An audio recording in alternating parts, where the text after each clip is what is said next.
les amis, comment allez-vous? J'espère que vous allez bien. Bienvenue sur 3ABN français. Je suis Wishenka, servante de Dieu, et je suis là pour te parler aujourd'hui.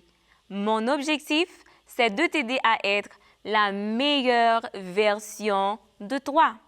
Mais pour être la meilleure version de toi, tu dois avoir la foi, n'est-ce pas? On a besoin de la foi. La foi fait trembler les obstacles. La foi déplace les montagnes. Alors, on ne peut pas être enfant de Dieu et vivre sans la foi. On va prier ensemble parce qu'on a toujours besoin de Dieu. Prions ensemble, mes amis. Tendre Père Céleste, nous te disons merci, gloire soit à toi. Merci pour ton amour, merci pour tes bienfaits. Pardonne nos fautes et nos iniquités. Nous avons besoin de toi. Enseigne-nous, accorde-nous le Saint-Esprit. On prie dans le précieux nom de Jésus. À lui seul soit la gloire, l'honneur, la louange, au siècle des siècles. Amen, amen, amen. Mes amis, je vais vous raconter une histoire vraie.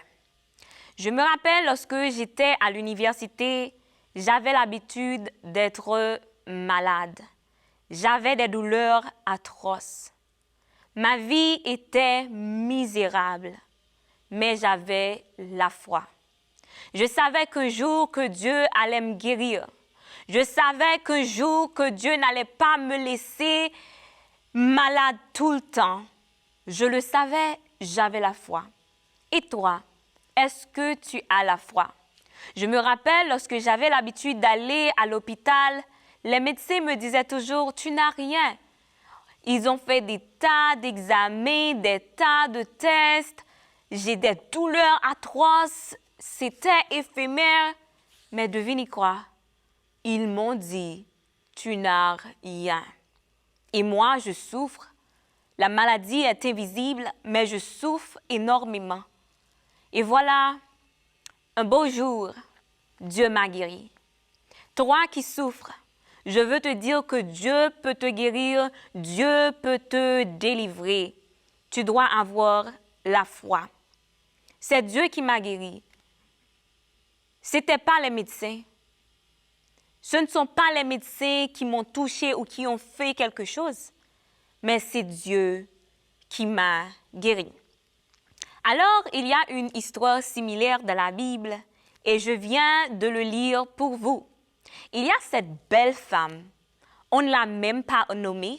On ne l'a pas donné un nom. On ne connaît même pas son nom. Dans l'histoire précédente, il y a la fille de Jairus. On a dit la fille de Jairus. Mais cette femme-là, elle n'a même pas de nom. Mais même si elle n'a pas de nom, on ne connaît pas son nom, mais elle est dans la Bible. Et pourquoi elle est dans la Bible? Elle est dans la Bible parce qu'elle avait la foi. Elle avait une foi extraordinaire. Et moi, j'aime bien cette femme-là. Cette femme-là souffrait pendant 12 ans. Elle a été à l'hôpital, il y a des médecins, des spécialistes qui l'ont vue et ils ne pouvaient rien faire pour elle. Et voilà, cette femme-là, je crois que cette femme ne pouvait pas aller à l'église, car dans la Bible, dans le livre de Deutéronome, ces personnes-là ne pouvaient pas aller à l'église. Sa vie n'était pas une vie facile. Je pense qu'on avait l'habitude de l'humilier. Je pense qu'elle ne pouvait pas aller adorer Dieu parce qu'elle ne pouvait pas entrer dans le temple de Dieu avec cette maladie-là. Peut-être qu'elle n'avait pas d'enfant parce que ça fait 12 ans. Peut-être qu'elle n'avait pas un mari. Peut-être qu'elle n'avait pas un petit copain. Et je pense que c'est une femme qu'on avait l'habitude d'exclure.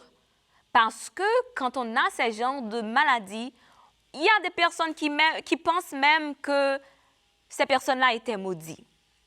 Mais cette femme, elle a dit, « J'ai refusé de rester ordinaire. J'ai refusé de rester malade. On m'a dit qu'il y a un homme qui s'appelle Jésus qui marche quelque part. Je vais voir si je peux voir ce Jésus-là. Je peux voir si je peux voir cet homme-là. Et je vais toucher cet homme par la foi. Il y avait des tas de personnes et malgré il y avait des tas de personnes, il y a quelque chose qu'elle a fait. Elle a touché Jésus par la foi. Elle était impure et durant cette époque, pendant cette époque, on ne devrait pas toucher une personne quand on est malade, quand on a de l'hémorragie ou perte de sang.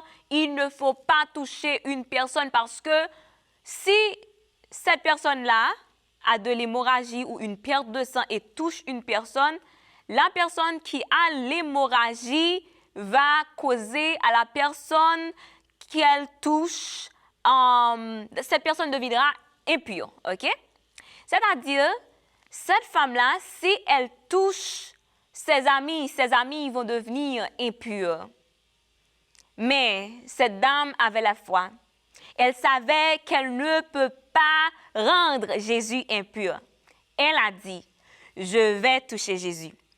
Jésus est pur et personne ne peut rendre Jésus impur. Cette femme-là, même si elle était malade, mais elle avait la foi.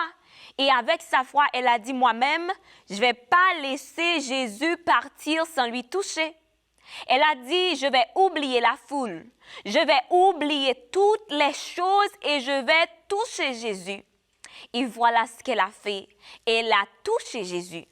Et lorsqu'elle a touché Jésus, Jésus a dit, je sens quelque chose qui n'est pas ordinaire, quelqu'un m'a touché. Et puis, il y a des personnes, la foule, il y a des personnes qui ont dit, mais comment ça, quelqu'un t'a touché? Il y a des tas de personnes, mais qu'est-ce que tu dis là? Comment ça, quelqu'un t'a touché? Il y a tellement de personnes pour te toucher. Je ne vois pas qu'il y a quelque chose de spécial si tu dis, quelqu'un t'a touché parce que tu es dans une foule. Mais Jésus a dit qu'il y a une personne qui m'a touché différemment. Alléluia. Il y a une personne qui m'a touché comme personne ne m'a jamais touché.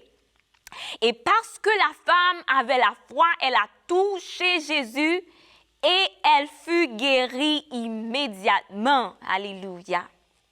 Voilà, cette femme-là, on ne connaissait même pas son nom. Cette femme-là, elle était exclue. Cette femme-là, elle n'avait pas d'amis. Mais elle a fait quelque chose qui était extraordinaire. Elle a touché Jésus. Qu'est-ce que tu fais toi-même quand tu te trouves dans une situation difficile? Qu'est-ce que tu fais quand tu te trouves dans une situation où est-ce que tu ne sais pas quoi faire? Alors, mes amis, je vous invite à toucher Jésus. Toucher Jésus par la foi. La foi peut guérir. La foi peut transformer. La foi peut changer. La foi peut faire déplacer les montagnes. Alors, utilise cette foi.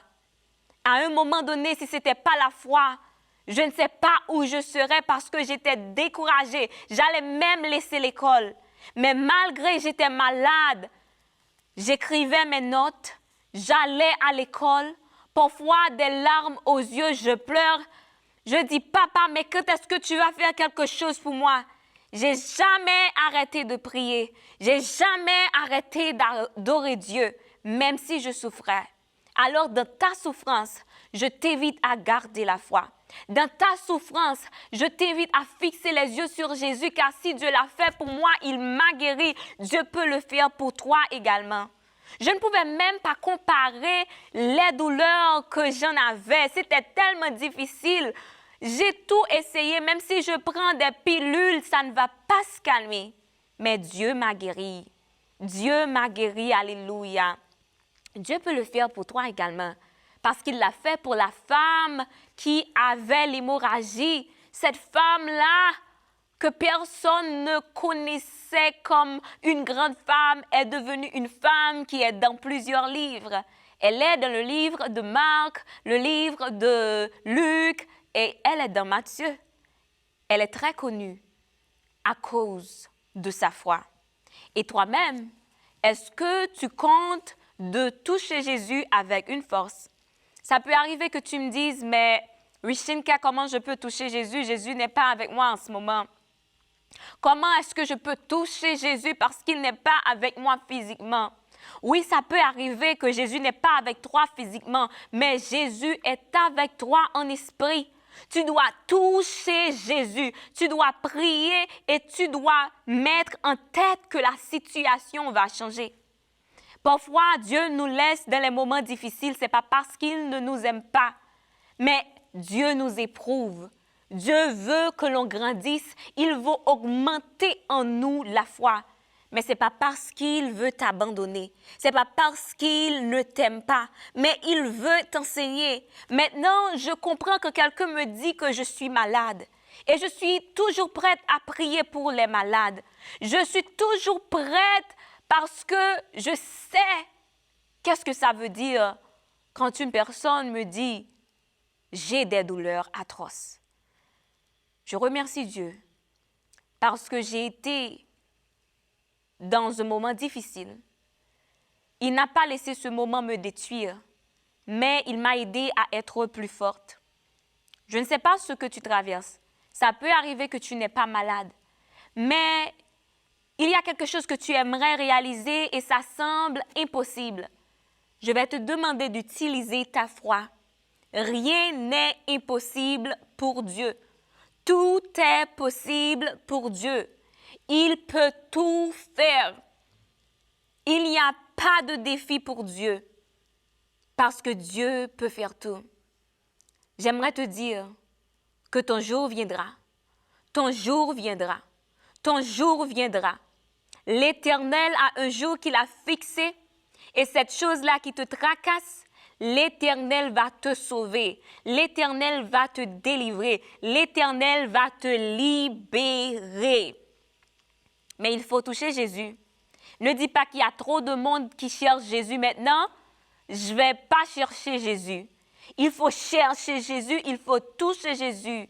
Et avec la foi, Jésus lui-même, il va te guérir. Avec la foi, Jésus lui-même, il va te sauver. Dieu a demandé qui l'avait touché. Dieu l'avait dit, ma fille, ta voix t'a sauvée, va en paix. Est-ce que tu veux avoir cette paix-là? Mais si tu veux avoir cette paix-là, tu dois aussi avoir la paix. Dieu veut te bénir abondamment. Dieu veut te donner la paix. Tu as déjà la foi. C'est à toi de l'utiliser. Ta foi n'a pas besoin d'être grande pour que Dieu puisse manifester son pouvoir dans ta vie. Mais tu as juste besoin de la foi. Car Jésus l'a dit, même si cette foi-là est tout petite, il peut l'utiliser. Si tu dis à les montagnes de se déplacer, les montagnes vont le faire. Mes bien-aimés, je vous invite à prier, à chercher Dieu. Ça peut arriver que tu ne peux pas toucher Dieu, mais si tu pries, tes prières vont toucher Dieu. Et je prie au nom de Jésus. Je ne sais pas ce que tu es en train de faire face, mais je prie que l'Éternel te délivre. Si tu es malade, je prie pour une guérison totale au nom de Jésus. Si tu as besoin d'une délivrance que je ne sais pas, que l'Éternel l'exauce au nom de Jésus. Dieu peut faire l'impossible possible. Et avec la foi, je t'invite à être la meilleure version de toi. Que Dieu te bénisse. Reste béni.